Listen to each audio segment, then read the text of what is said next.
بکھیرنے والی ہواؤں کی قسم جو اڑا کر بکھیر دیتی ہیں، پھر پانی کا بوجھ اٹھاتی ہیں، پھر آہستہ آہستہ چلتی ہیں، پھر اس چیز کو یعنی بارش کو تقسیم کرتی ہیں کہ جو وعدہ تم سے کیا جاتا ہے وہ یقیناً سچا ہے، اور انصاف کا دن ضرور واقع ہوگا۔ اور آسمان کی قسم جس میں کئی رستے ہیں کہ اے اہل مکہ تم ایک اختلاف والی بات میں پڑے ہوئے ہو، اس سے یعنی عقیدہ آخرت سے وہی پھرتا ہے جو اللہ کی طرف سے پھیرا جائے۔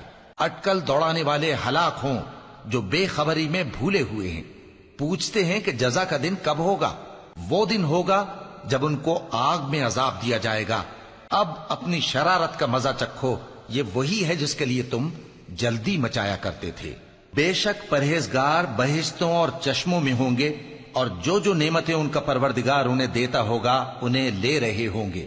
بے شک وہ اس سے پہلے نیکیاں کرتے تھے، رات کے تھوڑے سے حصے میں سوتے تھے اور صبح کے اوقات میں بخشش مانگا کرتے تھے، اور ان کے مال میں مانگنے والوں اور نہ مانگنے والوں دونوں کا حق ہوتا ہے۔ اور یقین کرنے والوں کے لیے زمین میں بہت سی نشانیاں ہیں اور خود تمہاری جانوں میں، تو کیا تم دیکھتے نہیں؟ اور تمہارا رزق اور جس چیز کا تم سے وعدہ کیا جاتا ہے آسمان میں ہے، تو آسمان اور زمین کے مالک کی قسم یہ اسی طرح قابل یقین ہے جس طرح تم بات کرتے ہو۔ اے نبی، کیا تمہارے پاس ابراہیم کے معزز مہمانوں کی خبر پہنچی ہے؟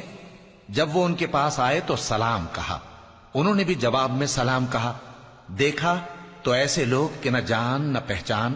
پھر وہ اپنے گھر جا کر ایک بھنا ہوا موٹا بچڑا لائے اور کھانے کے لیے ان کے آگے رکھ دیا۔ کہنے لگے کہ آپ تناول کیوں نہیں فرماتے؟ اور ان سے خوف محسوس کیا۔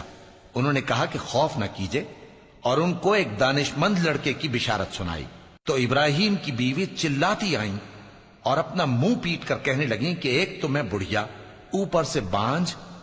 انہوں نے کہا تمہارے پروردگار نے یوں ہی فرمایا ہے، وہ بے شک صاحب حکمت ہے، خبردار ہے۔ ابراہیم نے کہا کہ فرشتوں، اب تمہارا اصل کام کیا ہے؟ انہوں نے کہا کہ ہم گناہگاروں کی طرف بھیجے گئے ہیں تاکہ ان پر گارے کی پتھریاں برسائیں جن پر حد سے بڑھ جانے والوں کے لیے تمہارے پروردگار کے ہاں سے نشان کر دیے گئے ہیں۔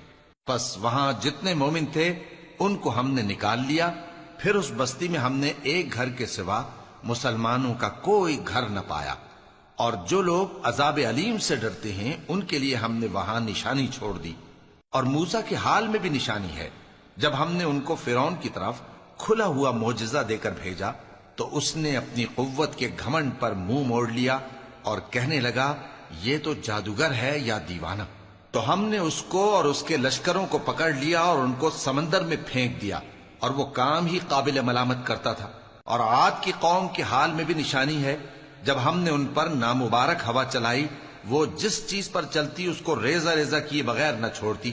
اور قوم سمود کے حال میں بھی نشانی ہے، جب ان سے کہا گیا کہ ایک وقت تک فائدہ اٹھا لو، پس انہوں نے اپنے پروردگار کے حکم سے سرکشی کی، سو ان کو کڑک نے آ پکڑا اور وہ دیکھ رہے تھے۔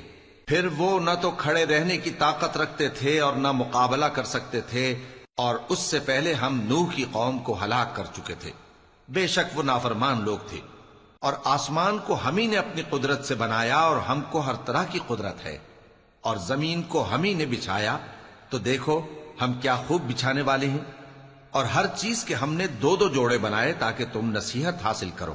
تو تم لوگ اللہ کی طرف دوڑ چلو، میں اس کی طرف سے تم کو صاف صاف خبردار کرنے والا ہوں۔ اور اللہ کے ساتھ کسی اور کو معبود نہ بناؤ، میں اس کی طرف سے تم کو صاف صاف خبردار کرنے والا ہوں۔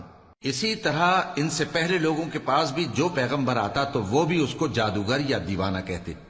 کیا یہ لوگ ایک دوسرے کو اسی بات کی وصیت کر مرے ہیں؟ نہیں، بلکہ یہ شریر لوگ ہیں۔ تو اے نبی ان سے منہ موڑ لو، تم کو ہماری طرف سے ملامت نہ ہوگی، اور نصیحت کرتے رہو کہ نصیحت مومنوں کو نفع دیتی ہے۔ اور میں نے جنوں اور انسانوں کو اسی لیے پیدا کیا ہے کہ وہ میری عبادت کریں۔ میں ان سے رزق تو نہیں مانگتا، اور نہ یہ چاہتا ہوں کہ وہ مجھے کھانا کھلائیں۔ اللہ ہی تو سب کو رزق دینے والا ہے، زور آور ہے، مضبوط ہے۔ سو کچھ شک نہیں کہ ان ظالموں کے لیے بھی عذاب کی نوبت مقرر ہے، جس طرح ان کے ساتھیوں کی نوبت تھی۔ تو ان کو مجھ سے عذاب جلدی نہیں طلب کرنا چاہیے، پھر جس دن کا ان کافروں سے وعدہ کیا جاتا ہے اس سے ان کے لیے خرابی